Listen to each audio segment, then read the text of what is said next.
নির্বাচন অবাধ ও সুষ্ঠু না হলে নির্বাচন কমিশন এর দায় এড়াতে পারে না। সরকারের চাপিয়ে দেওয়ার সিদ্ধান্ত চ্যালেঞ্জ করার ক্ষমতা কমিশনের রয়েছে। সাবেক 3 সিইসি বিরুদ্ধে মামলার পরিপ্রেক্ষিতে এমনটাই বলছেন নির্বাচন ব্যবস্থা সংস্কার কমিশনের প্রধান বদিউল আলম মজুমদার ও রাজনীতির বিশ্লেষক নুরুল আলম ব্যাপারী। আওয়ামী লীগ সরকারের আমলে 2014 সালে একতরফা নির্বাচন, 2018-তে রাতে ভোট এবং 2024 সালে ডামি নির্বাচনের অভিযোগ রয়েছে। এই অভিযোগে সম্প্রতি 3 সাবেক প্রধান নির্বাচন কমিশনার সহ 24 জনের নামে মামলা করেছে বিএনপি। এই মামলায় সাবেক 2 সিইসি নুরুল হুদা ও হাবিবুল আওয়ালকে গ্রেপ্তার করা হয়েছে। সম্প্রতি এক অনুষ্ঠানে বর্তমান সিইসি এএমএম নাসির উদ্দিন সুষ্ঠু নির্বাচনের জন্য সরকারের মুখ্য ভূমিকা দরকার বলে মন্তব্য করেন।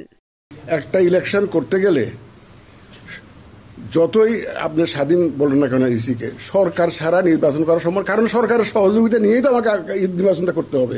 এই অবস্থায় প্রশ্ন উঠেছে, বিতর্কিত নির্বাচনের জন্য কমিশনের দায় কতটা?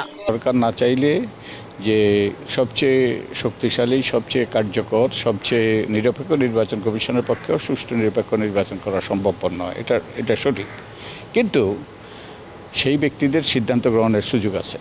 যারা দেখছে তাদের কাছে যদি সুস্পষ্ট হয় যে সুষ্ঠু নির্বাচন করার সম্ভবপর নয়, তারা নির্বাচন বাতিল করতে পারে, নির্বাচন স্থগিত করতে পারে, তাদের সেই ক্ষমতা আছে, কিংবা তারা সরে দাঁড়াতে পারে, পদত্যাগ করে সরে দাঁড়াতে পারে। সেই সুযোগ তো তাদের ছিল।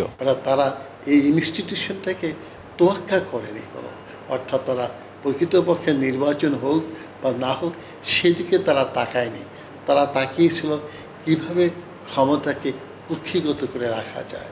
তারা বলেন, নির্বাচনের পর ভোট সুষ্ঠু হয়নি মনে করলে প্রয়োজনীয় পদক্ষেপ নিতে পারে কমিশন। নির্বাচন কমিশন গ্যাজেট স্থগিত করতে পারে, বাতিল করতে পারে, তদন্ত করে পুনর্নির্বাচনও করতে পারে, সেই ক্ষমতা তাদের আছে। সেই কাজটা তারা করতে পারতেন, কিন্তু সেই কাজ করেন নাই। তাদের যদি শাস্তি দিয়ে একটা এক্সাম্পল সৃষ্টি করে, আমার মনে হয় যে ভবিষ্যতে যারা নির্বাচন কমিশনের সদস্য হবে এবং প্রধান নির্বাচন কমিশনার যিনি হবেন, তিনিও চিন্তা ভাবনা করে দেশের মাটি ও মানুষের স্বার্থের দিকে তাকিয়ে নির্বাচনটাকে অনুষ্ঠিত করার চেষ্টা করবেন। বিতর্কিত নির্বাচন আয়োজনে অভিযুক্ত ব্যক্তিরা যাতে ন্যায় বিচার পান সেদিকে খেয়াল রাখার পরামর্শ দেন বিশ্লেষকরা। দাবি করব তারা যেন ন্যায় বিচার পান। শিউলি শবনম, দীপ্ত সংবাদ, ঢাকা।